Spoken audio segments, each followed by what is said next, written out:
listeners like you, please sit back, relax, and enjoy. This question comes from Gregory G. I have heard that Yugioh's battle phase or damage step is notoriously complicated. What makes it so complicated? Oh no. Well, I do know a little about Yugioh, having played it as a kid, so I can answer this. However, for a truly complete description of the battle phase, you will need to actually know the full rules of Yugioh. I will do my best to give you an idea of how complicated it is. Just know that some parts of this answer will make no sense if you've never played the game before. As an introduction, Yugioh is broken down into 6 phases. They are the draw phase, where players replenish their hand with a single card draw. The standby phase, which is Yugioh's version of an upkeep step.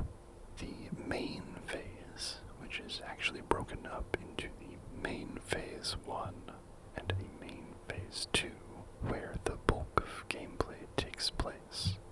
The only way to enter the main phase 2 is if the player enters the battle phase after the main phase 1. Otherwise, it is skipped. The battle phase is where monsters fight one another and most damage is dealt to your opponent. The end phase is the final transitional phase, like a second upkeep step for until the end of turn type effects. The battle phase in question is broken down into 4 steps.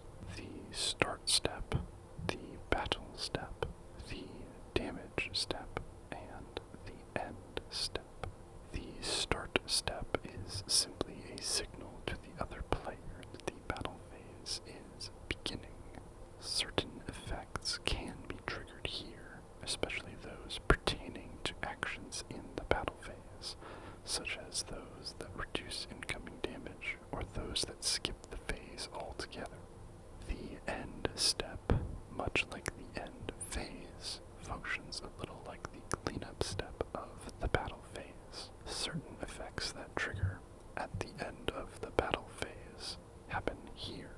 Importantly, effects that can no longer trigger, such as those that would skip the battle phase, cannot be activated as the phase is already over.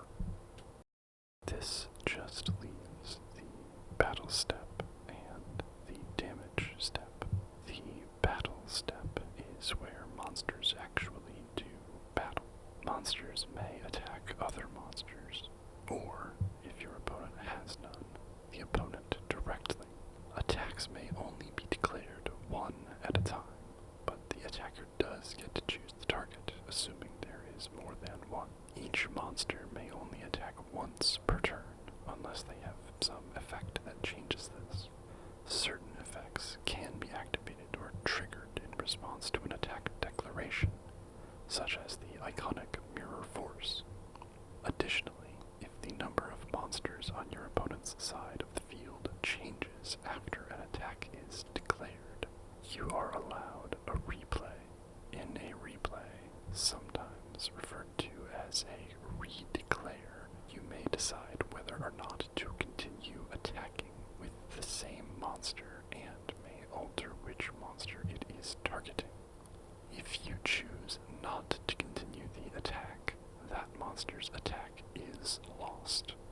The damage step is where attacks are resolved.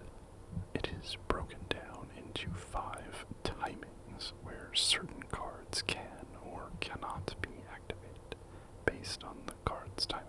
Those 5 timings are start of the damage step, before damage calculation, after damage calculation, and end of the damage step.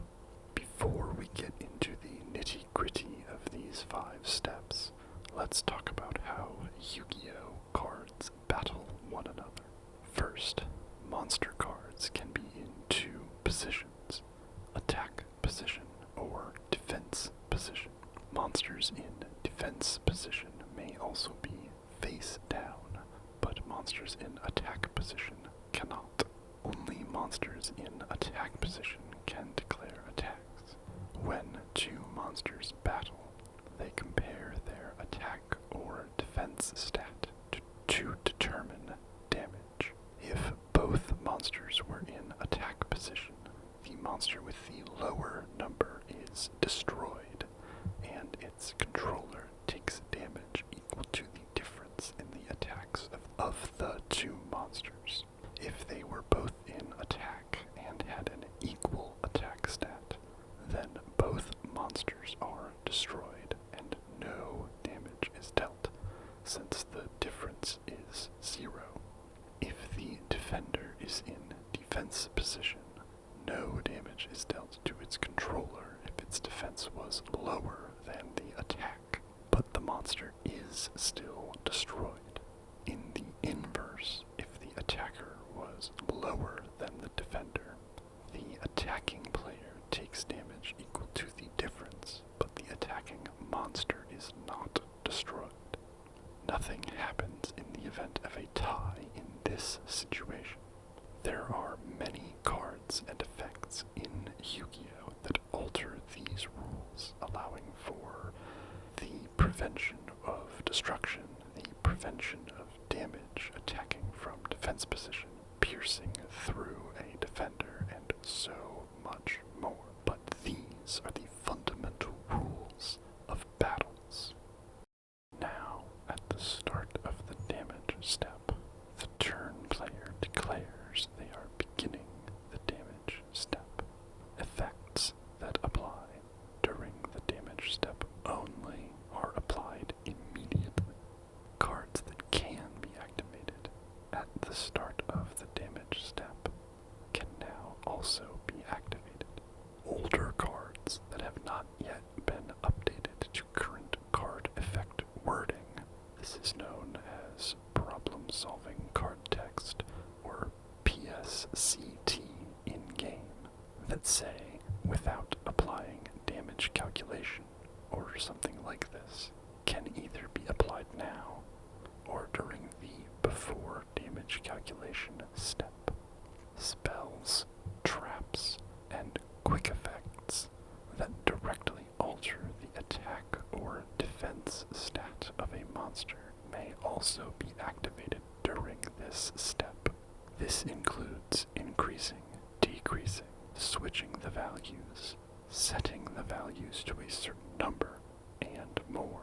Lastly, if a face-down monster was the target of this attack, it is not flipped face-up at this time.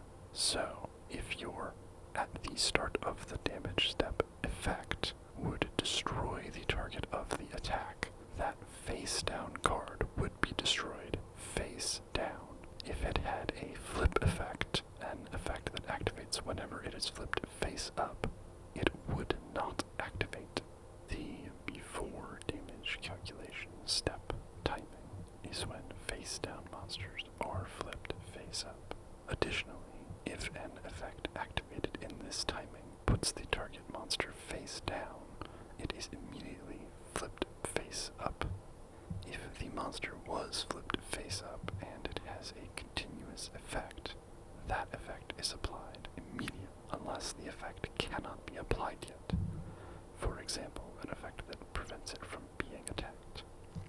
If the continuous effect would lead to the monster's destruction, it is not destroyed yet. This happens after damage calculation, assuming the monster survives the attack. Cards and effects that state before damage calculation can be activated here. As stated earlier, older cards without PSCT that say, without applying damage calculation, may be applied here. Similarly to the start of the damage step, cards and effects that alter the attack or defense stat of a monster may be activated here too. If both players are done activating effects, then proceed to damage calculation. Unless an effect removed the target monster from the field, then skip damage calculation. Alright, now we do damage calculation. this point on that the attack and defense stats can no longer be altered by card effects. Effects that apply during damage calculation only apply immediately. Effects that can be activated during damage calculation may be activated now. It is in this timing that the attack and defense stats are compared to determine which monster is destroyed, if at all, and how much damage is dealt. If a monster will be destroyed, it is not yet sent to the graveyard. Next comes after damage calculation. Monsters that were marked for destruction have a few new rules that apply to them. They cannot be targeted by cards or effects, have their battle position changed, be returned to the hand, or have their attack or defense stats changed. If they had a continuous effect, it no longer applies. Their optional quick effects can no longer be activated. Their effects can still be negated. They can be destroyed, banished, or sent to the graveyard by other card effects before getting sent to the graveyard from battle destruction. And if it is sent to the graveyard by one of those effects, an effect triggered when a monster is sent to the graveyard by battle does not apply. They can no longer be used to pay the cost of an optional effect, though they can be used to pay mandatory effects. Continuous effects that would have destroyed or otherwise removed monsters not destroyed by battle will now apply.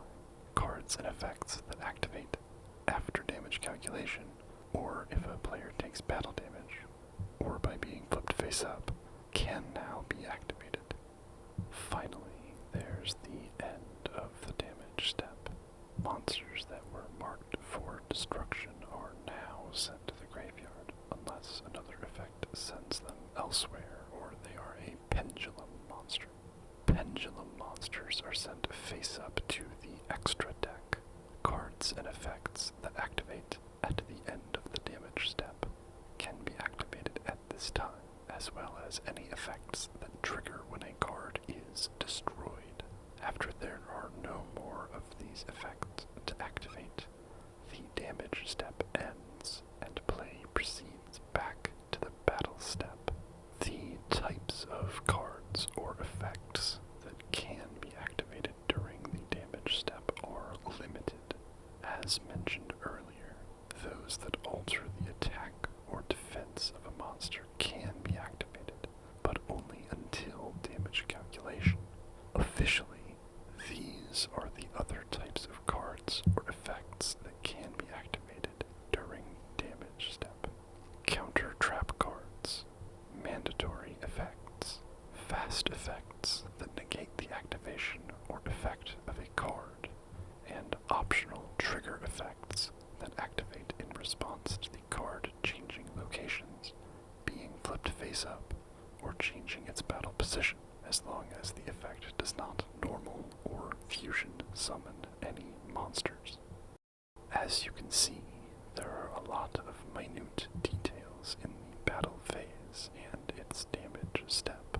This was in no way a comprehensive teach, but I do hope it gave you some idea of just how complicated it can be. Thanks so very much for your question. Our next question comes from Lil Cooter Pickle. Can spirit animals change, or do they simply evolve? Okay, so a little peek behind the curtain here. I actually know this question asker in real life, and I know that when he talks about spirit animals, he's talking about them the way a Harry Potter fan might ask about your Patronus, or a certain type of person might ask about your star sign. It's a getting to know you / personality test type thing. So, with that in mind, I would say yes, your spirit animal can change as often as you like. Perhaps it evolves with you over time, but as a personal choice, you are ultimately who decides what your spirit animal is.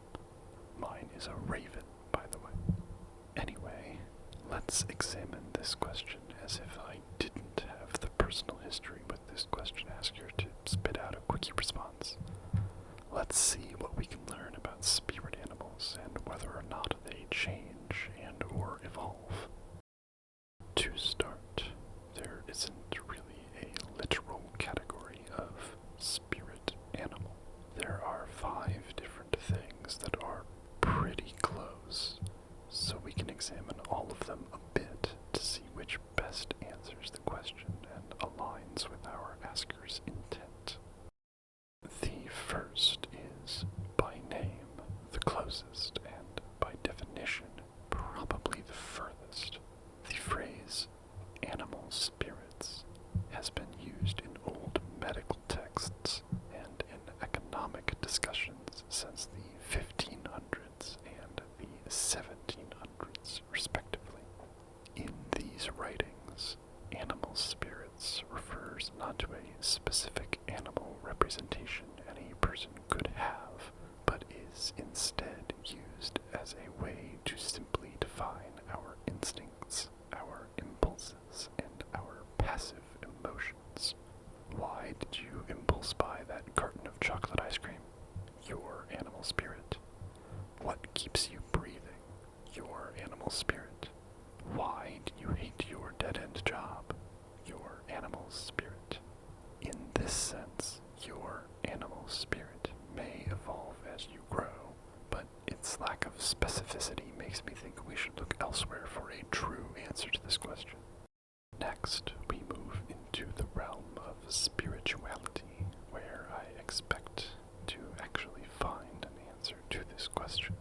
A spirit guide seems to be a human or human-like spirit that guides or protects its living person.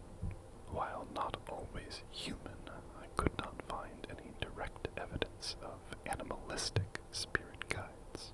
In most cultures, they are the spirits of your ancestors or of the local native populace.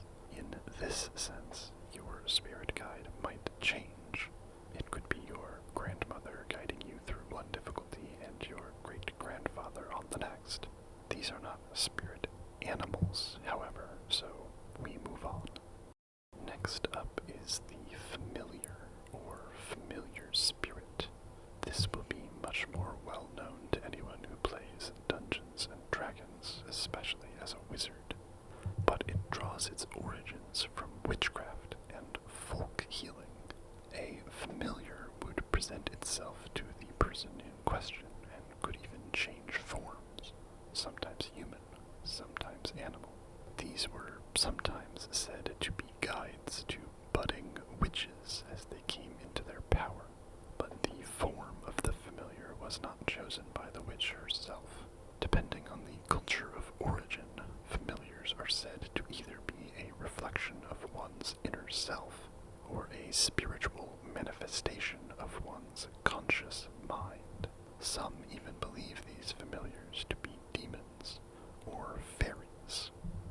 In this sense, I would say that you could change your familiar spirit, especially if it is a reflection of your inner self. Perhaps it also evolves with you as you change over time. If we take the D&D rules into account, the familiar can change its form at each casting of the Find Familiar spell. Our penultimate spirit animal is actually the power animal. This is a neo-shamanistic belief in a type of guardian spirit, more widely known as a tutelary spirit or tutelary deity. These are protectors of certain people, lineages, nations, places, geographical features, cultures, or even occupations.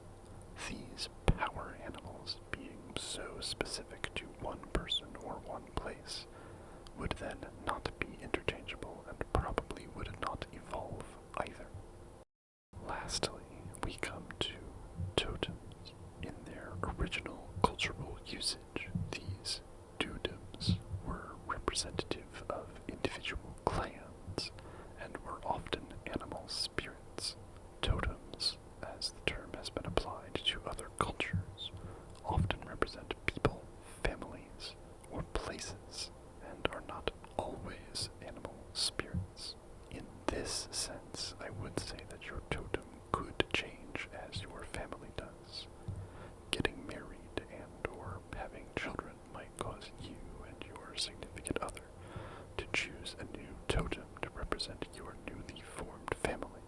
replacing, adding to, or altering the totem you had from your parents. In short, while there is no one definition of what makes a spirit animal, I think it can mean to you whatever you need it to. It can change or be changed as we all can. It can evolve as we grow and develop, or it can remain the same, being a constant as we face the ever-changing world ahead of us. Thank you so much for that question. I hope I did the answers some justice. This question comes from Tiny Tim. What is the Electoral College? What an excellent question, Tim.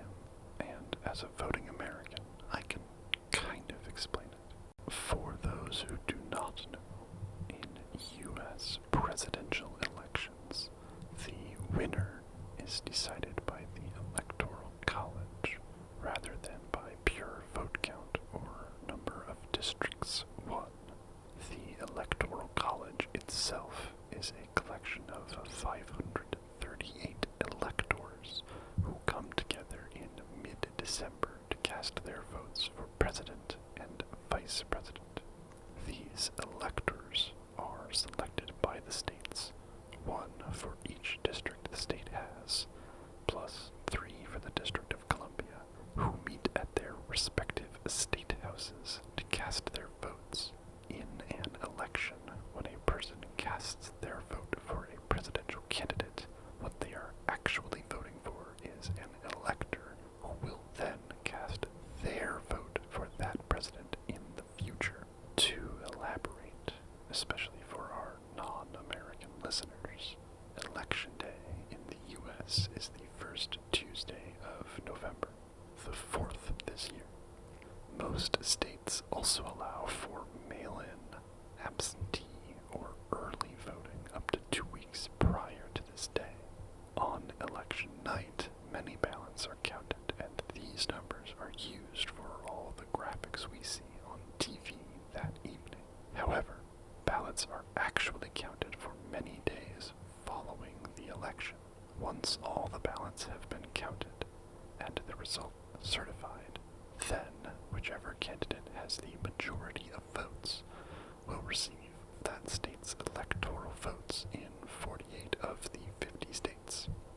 Maine and Nebraska have what I'm going to call rogue districts, whose electoral votes go to whichever candidate wins that district, rather than following the rest of the state.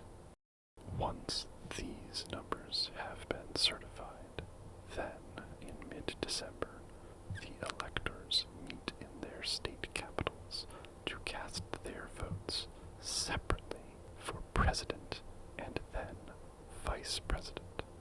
After these votes have all been certified, it is in the first week of January that Congress meets to declare the winner of these ballots, after which, on January 20th, the new president and vice president are sworn in. Why do some states have more electoral votes than others, you might ask? Well, it's based on the size of the state and the population of that state. Each state has a number of votes based on how many representatives they have in Congress. All states get 2 senators, so the other 435 votes are broken down by number of representatives, which is determined in part by population. States can have as little as 1 to as many as 52 representatives. All of these, plus the 3 votes from our capital's federal district, make up the 538 electoral college votes that the 2 presidential candidates are competing for. Specifically, it is a simple majority to win, so one candidate only needs 270 of these votes to be declared the victor. And that's very simply what the Electoral College is. Thanks so much for that question, and remember to vote whenever you can. Thank you again to Gregory G, Lil Cooter Pickle, and Tiny Tim. If you would like to have your question answered in a video,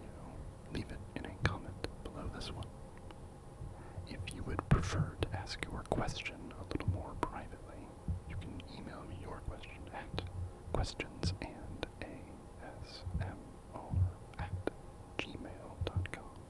Don't forget to like and subscribe for more questions like these every week. Thanks again for listening. Goodbye for now.